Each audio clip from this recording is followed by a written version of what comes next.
વિજય રૂપાણીનો ઋષભ રૂપાણી કે જે અમેરિકા રહે છે, આવતીકાલે મોડી સાંજ સુધીમાં ઋષભ પણ પરત ગાંધીનગર આવશે અને ત્યાર પછી તેમના નશ્વર દેહની અંતિમ પ્રક્રિયા માટેની જે આગળની વિધિ છે તે શરૂ કરવામાં આવશે. મોટે ભાગે લગભગ 200 જેટલા DNA સેમ્પલ જે છે તે લેવાઈ ચૂક્યા છે. ફોરેન્સિક સાયન્સ લેબોરેટરીની અંદર 24 કલાકના રોટેશનમાં આ DNA સેમ્પલ છે એના મેચ કરવાની પ્રક્રિયા પણ શરૂ થઈ છે. તેમના પરિવારજનોના સેમ્પલો પણ લેવાઈ રહ્યા. જી બિલકુલ હિરેન, આપ અમારી સાથે જોડાયેલા રહેશો. પણ આ એ સમયના દ્રશ્યો કે જ્યારે વડાપ્રધાન નરેન્દ્ર મોદી દુર્ઘટના સ્થળની મુલાકાતે પહોંચ્યા કે જ્યાં 2 બિલ્ડિંગ તો એવી હતી કે જે ધરાશાયી થઈ ગઈ હતી. પ્લેનનો એક ભાગ છે જેના કારણે બિલ્ડિંગ આખી તૂટી પડી હતી અને 2 બિલ્ડિંગ એવી પણ હતી કે જે સળગેલી હાલતમાંથી એકદમ દાજી ગઈ હતી અને આખી કાળી કાળી ઇમારત દેખાઈ રહી છે. કૃષ્ણા અમારી સાથે જોડાયેલા છે. પીએમ મોદીએ ઘટનાસ્થળની મુલાકાત લીધી, એ સમયના આ દ્રશ્યો. કૃષ્ણા.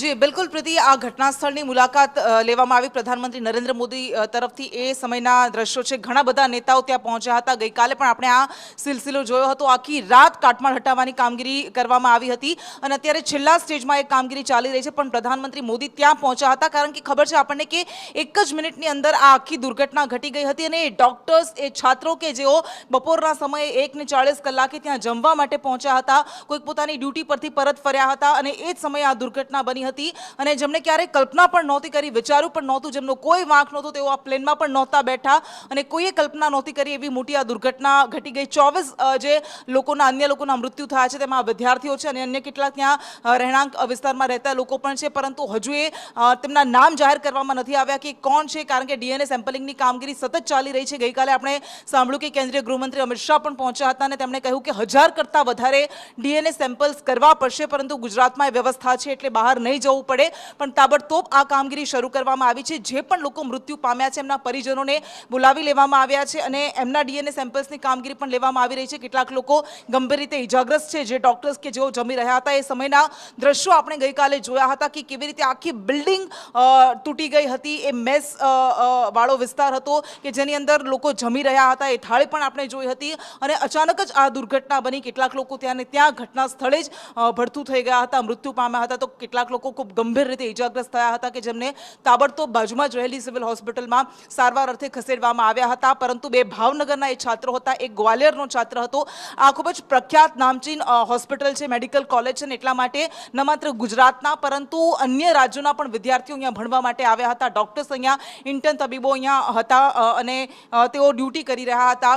તેઓ આ દુર્ઘટનાનો શિકાર બન્યા છે. પ્રધાનમંત્રી મોદી અત્યારે પહોંચ્યા છે, તેમની સાથે ગૃહ રાજ્યમંત્રી સિવિલ હોસ્પિટલ હતા, પહેલા તેઓ ઘટના સ્થળે પહોંચ્યા. એ સમયે તેમની સાથે મુખ્યમંત્રી ભૂપેન્દ્ર પટેલ પણ ઉપસ્થિત હતા, ગૃહ રાજ્યમંત્રી હર્ષ સંઘવી પણ હતા, CR પાટીલ પણ હતા અને અન્ય ઉચ્ચ અધિકારીઓ હતા. ગઈકાલે જ્યારે તેઓ દિલ્હીમાં હતા ત્યારે આ દુર્ઘટનાની એક વિગતો મેળવી રહ્યા હતા, પળે પળની અપડેટ મેળવી રહ્યા હતા અને આજે તેઓ અમદાવાદ આવી પહોંચ્યા છે. 10:30 કલાકની આસપાસ તેઓ દિલ્હી જવા માટે રવાના થશે. પરંતુ આખી દુર્ઘટના બની કેવી રીતે, આ સૌ કોઈને ચોંકાવી દેતી ઘટના છે. કારણ કે એવું માનવામાં આવે છે કે આ ડ્રીમ લાઇનર, જે સૌથી વધારે સુરક્ષિત પ્લેન માનવામાં આવે છે, આ ડ્રીમ લાઇનર કે જે ઘણા બધા લોકોના ડ્રીમ્સ લઈને નીકળ્યું હતું, સપનાઓ લઈને નીકળ્યું હતું, આશાઓ લઈને નીકળ્યું હતું. એ ભવિષ્યના સપનાઓ હતા. ઘણા બધા યુવાનો કે જે તેઓ ભણવા માટે જઈ રહ્યા હતા, એ કેટલાક યુવાનો એવા હતા કે જેઓ નોકરી કરી રહ્યા હતા, કેટલાક યુવાનો એવા હતા, કેટલાક લોકો એવા હતા કે જેઓ તેમના પરિવારજનોને મળવા માટે જઈ રહ્યા હતા, તો કેટલાક એવા હતા કે અહીંયા પરિવારજનોને મળવા માટે આવ્યા હતા અને ફરી ત્યાં પોતાના ઘરે જઈ રહ્યા હતા. એવા કેટલાય લોકોની જિંદગી આ દુર્ઘટનામાં ખતમ થઈ ગઈ છે. એટલી ક્ષત વિક્ષત હાલતમાં એમના મૃતદેહ મળી આવ્યા હતા કે જોઈને કાળજું કંપી જાય, ધ્રુજી જવાય એવી આ દુર્ઘટના છે.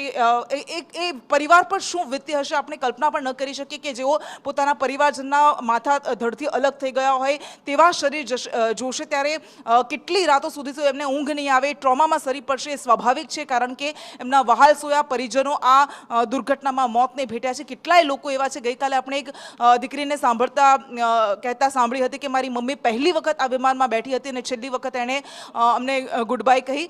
આના કરતાં વધારે ભૂંડું મોત કોઈ ન હોઈ શકે કારણ કે ખબર પણ નહોતી કે આવું કોઈ બનવાનું છે.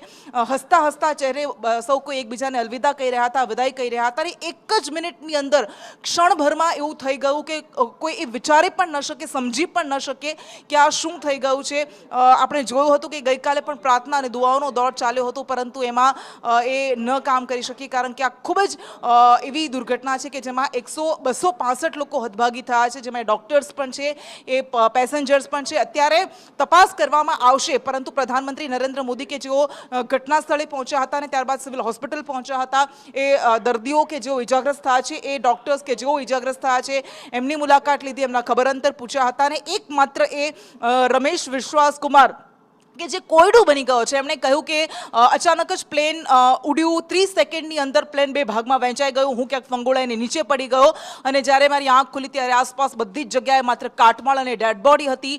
હું ડરી ગયો હતો, હું ત્યાંથી ભાગ્યો અને ત્યારબાદ મને કોઈકે એમ્બ્યુલન્સમાં બેસાડ્યો અને હોસ્પિટલ પહોંચ્યો. એ વિડીયો પણ આપણે ગઈકાલે જોયો હતો કે જેમાં એ કહેતો હતો કે વિમાન ફાટી ગયું છે, બધા જે અંદર હતા. આ ખૂબ મોટો ચમત્કાર એ વ્યક્તિ માટે પણ છે, કારણ કે એ પોતે બ્રિટિશ નાગરિક હતો, મૂળ ભારતનો નાગરિક હતો, દીવનો હતો, પણ બ્રિટિશ નાગરિક હતો. છેલ્લા 20 વર્ષથી એ બ્રિટનમાં રહેતો હતો. પોતાના ભાઈ સાથે તે પરિવારની મુલાકાતે આવ્યો હતો. એનો ભાઈ કે જે એ બીજી રોમાં સામેની વિન્ડો સીટ પર બેઠો હતો, અજય રમેશ, કે જે નથી મળી શક્યો, એ મોતને ભેટ્યો અને પોતે એકમાત્ર બચી ગયો છે. એટલે પોતે પણ કહી રહ્યો છે કે મને નથી ખબર કે હું કેવી રીતે બચી ગયો. એની પુત્રી અને પત્ની બ્રિટનમાં રહે છે, પોતાના પરિવારને મળવા માટે દીવ આવ્યો હતો અને એ બચી ગયો છે. એટલે બધા જ મોટા નેતાઓ અને મંત્રીઓ તેમને મળી રહ્યા છે કે આખરે કઈ રીતે આ દુર્ઘટના ઘટી હતી. એના અનુભવો તો એ શેર કરશે, પરંતુ અત્યારે સમય એ સાંત્વનાનો છે. અત્યારે સમય એ આખો દેશ આ તમામ પીડિત લોકો છે, મૃતકો છે, એમના પરિજનોની પડખે છે.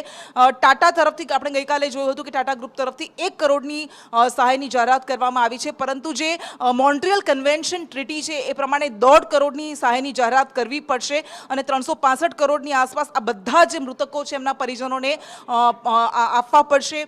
પરંતુ અત્યારે જીવની કિંમત એ અમૂલ્ય હોય છે. એ 1 કરોડ હોય, 2 કરોડ હોય, 3 કરોડ હોય, પરંતુ જેમણે પોતાના પરિજનોના જીવ ગુમાવ્યા છે, જેમના પરિવારોના માળા વિખેરાઈ ગયા છે, નાના નાના બાળકો, 14 જેટલા બાળકો હતા, એમાં તો 2 તો સાવ નવજાત હતા, જેમણે તો હજુ જ આ દુનિયામાં પગ માંડ્યા હતા અને તેઓ હવે તેમનું અસ્તિત્વ નથી રહ્યું. તેઓ મૃત્યુ પામ્યા છે. 114 મહિલાઓ હતી, 103 પુરુષો હતા આખી દુર્ઘટના બની એમાં. અને અન્ય કેટલાક જે ડોક્ટર્સ, એમની વિગતો હજુ સામે આવવાની બાકી છે, સંપૂર્ણ ડિટેલ્સ હજુ આવવાની બાકી છે કે કયા એ ડોક્ટર્સ હતા, કોણ હતા, ક્યાંના રહેવાસી હતા. એ જેમ જેમ વિગતો સામે આવશે, જેમ જેમ ડીએનએ સેમ્પલિંગ કરવામાં આવશે, ડીએનએનું મેચ કરવામાં આવશે, ત્યારે ખબર પડશે. પરંતુ એ ભડથું થઈ ગયેલા મૃતદેહો, પ્રીતિ, આ આખી દુર્ઘટનામાં આપણને ખબર છે કે જ્યારે આવી ઘટના બને ત્યારે એ સમજાય છે કે જીવન કેટલું ક્ષણભંગુર છે. માત્ર 30 સેકન્ડની અંદર એ સીસીટીવી પણ આપણે જોયા કે પ્લેન ઉડાન ભરે છે, નીચે જવા માંડે છે અને એ ભયાનક વિસ્ફોટ થાય છે. 1.25 લાખ કરતાં વધારે ઈંધણ એમાં ભરેલું હતું, કારણ કે આંતરરાષ્ટ્રીય ફ્લાઇટ હતી.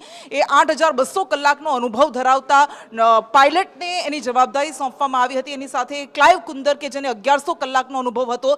બંને ડોક્ટર્સ અનુભવી હતા, પરંતુ કંઈ પણ સમજી શકે, કંઈ પણ કરી શકે એ પહેલાં જ આટલી મોટી દુર્ઘટના બની ગઈ. ન માત્ર દેશ પરંતુ આખું વિશ્વ આ દુર્ઘટનાને લઈને સ્તબ્ધ છે. એ બ્રિટનના પ્રધાનમંત્રી કીર સ્ટાર્મરે પણ કહ્યું હતું, કારણ કે 53 જેટલા બ્રિટિશ નાગરિકો પણ આમાં સામેલ હતા અને આ પ્લેન બ્રિટન જઈ રહ્યું હતું. આખી દુર્ઘટના કેવી રીતે બની એને લઈને ઘણા બધા સવાલો થઈ રહ્યા છે, પરંતુ સૌથી મોટી વાત એ છે કે એ હતભાગ્યો, એ પરિવારો કે જેમના માળા વિખેરાઈ ગયા છે, એમના માટે આ એક દુઃસ્વપ્ન સમાન બની ગયું છે. આ કાળ લઈને આવ્યો ગઈકાલનો દિવસ કે જેમણે હસતા મોઢે પોતાના સ્વજનોની વિદાય આપી હતી. આ આખી દુર્ઘટના અને ઘણા બધા સવાલો પણ ઉઠાવી જાય છે. આપણે વારંવાર જોઈએ છીએ કે આપણા દેશમાં ટ્રેન દુર્ઘટનાઓ બનતી રહે છે, જેમાં આખા વર્ષમાં લગભગ હજારો કરતાં વધારે નાગરિકો મોતને ભેટતા રહે છે. ટ્રેનની સેફટીને લઈને વારંવાર સુરક્ષા ઉઠતી રહે છે, પરંતુ આ પ્લેન કે જે સૌથી વધારે સુરક્ષિત માનવામાં આવતું હતું, એ બોઈંગ એરપ્લેન હતું. એડવાન્સ, સૌથી વધારે એડવાન્સ ટેકનોલોજી ધરાવતું આ એરક્રાફ્ટ માનવામાં આવે છે, બોઈંગ 787. અને એમાં આ દુર્ઘટના પહેલી વખત આવી દુર્ઘટના બની છે. બોઈંગ પહેલા પણ દુર્ઘટનાગ્રસ્ત થયા છે, પરંતુ 787 ડ્રીમ લાઇનર એ પહેલી વખત દુર્ઘટનાગ્રસ્ત થયું છે. 14 વર્ષથી એ ઓપરેશન્સમાં હતા અને ટાટાએ એ કેટલાક આવા બોઈંગ ખરીદ્યા પણ છે બોઈંગ ગ્રુપ પાસેથી. પરંતુ આ દુર્ઘટના જે બની છે ઘણા બધા સવાલો છોડી જાય છે, કારણ કે માત્ર 625 ફૂટની ઊંચાઈ પર, મીટરની ઊંચાઈ પર, ફૂટની ઊંચાઈ પર આ પ્લેન પહોંચ્યું હતું અને ત્યારબાદ ધડાકાભેર નીચે સરક્યું અને ધડાકાભેર દુર્ઘટનાગ્રસ્ત થઈ ગયું. કેવી રીતે બન્યું એ સૌ કોઈ અત્યારે એને લઈને અસમંજસમાં છે. સૌ કોઈ એ